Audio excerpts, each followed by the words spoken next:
Yeah, did you see that? We just got a comment that said, "Reags, we got the craft beer cast back together." Yeah. Yeah, buddy, it's back. Oh man. I was gonna ask you this: has anybody in the history of college basketball thrown more chicken wings than Luka Garza? I've seen it before, and it's definitely been talked about, like within the college basketball circle. There were multiple plays today, and one ended up being on the third foul call on Dickinson. If Luka catches the ball and he's driving on the baseline on that little half turn, all he does is elbow and chicken wing to get space. I mean, I give him credit because he barely gets called for it, and it clearly works. Nobody in the history of college basketball has thrown more chicken wings. Yeah, he's not afraid to put his shoulder or his elbow into somebody. But here, right. Dickinson isn't either. Like that's part of the reason why this was so fun to watch, is because like neither of those dudes, like there's a lot of bigs that will try to flop and get a foul here or a foul there. Like neither Luka Garza nor Hunter Dickinson are like, I don't think they understand the word flop. Right. Well, I just don't think they want to get up from falling down on the floor. That's a lot of man meat to get up onto the floor.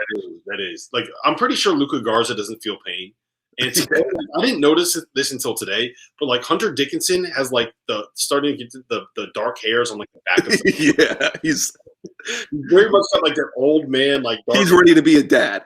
Oh yeah. He's perfectly, he's got the beard too that doesn't quite look right, but it's a beard because like I'm a man and I got hair on the back of my arms, so I gotta get the beard going. It's wild he's a freshman. Like he even just from his game, like obviously we can talk about like his footwork and his ability to read the floor. He just doesn't look like a freshman. I told you my favorite stat in college basketball this year, right? No, which one is it? Well, you might have, but Hunter Dickinson turned 20 on November 25th, right? And he's a freshman.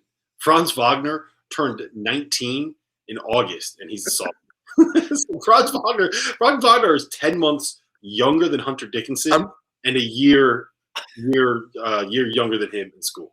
I'm pretty sure Hunter Dickinson's older than Devin Booker. Yeah, he's so old. It's so funny.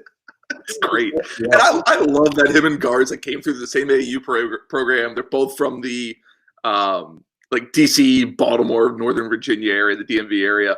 The fact, like, I just need somebody who exactly is from the Luka Garza, Hunter Dickinson prototype to come through that and into the Big Ten every 2 years.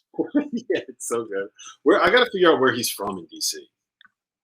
Garza? He's from Hyattsville. Hunter Dickinson is from he's from Northern Virginia, but he went to DeMatha. Yeah, I was going to say that's where DeMatha is. Yeah. He's from Alexandria. I lived in Alexandria. And then Luka, I asked Luka once. He lived way further out. What high school did Luka go to? I forget. He went to Murray. I told you the story about seeing him play as a freshman, right? In high school? When you were living in DC? Yeah. He could not. So you ever seen like the clown shoes that people put on? Like this is the best way I can describe. Like that sideshow Bob wears on The Simpsons. Yeah. And you know how when you have those clown shoes on, or like when your kid puts on like an adult pair of shoes, and he tries to wear like my slippers and he just falls on his face. Or like this.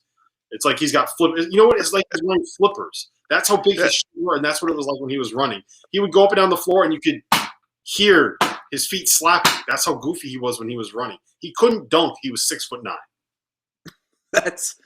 That's a special type of lack of athleticism. Yes, and lack of athleticism, lack of coordination. Yeah. And I was there with an assistant, Division I assistant, and watching him play. And he was there to recruit one of the seniors on the team because they actually had a Division I player. And he looks at Luka. He's like, that kid right there, he's gonna play high major basketball. I'm like, are we watching the same thing? Yeah, like for what? That's why you're at an Ivy League school and you're not at a high major school because goofball is going to play high major basketball. And here he is, the national player of the year. So shout out to you, Luka Garza.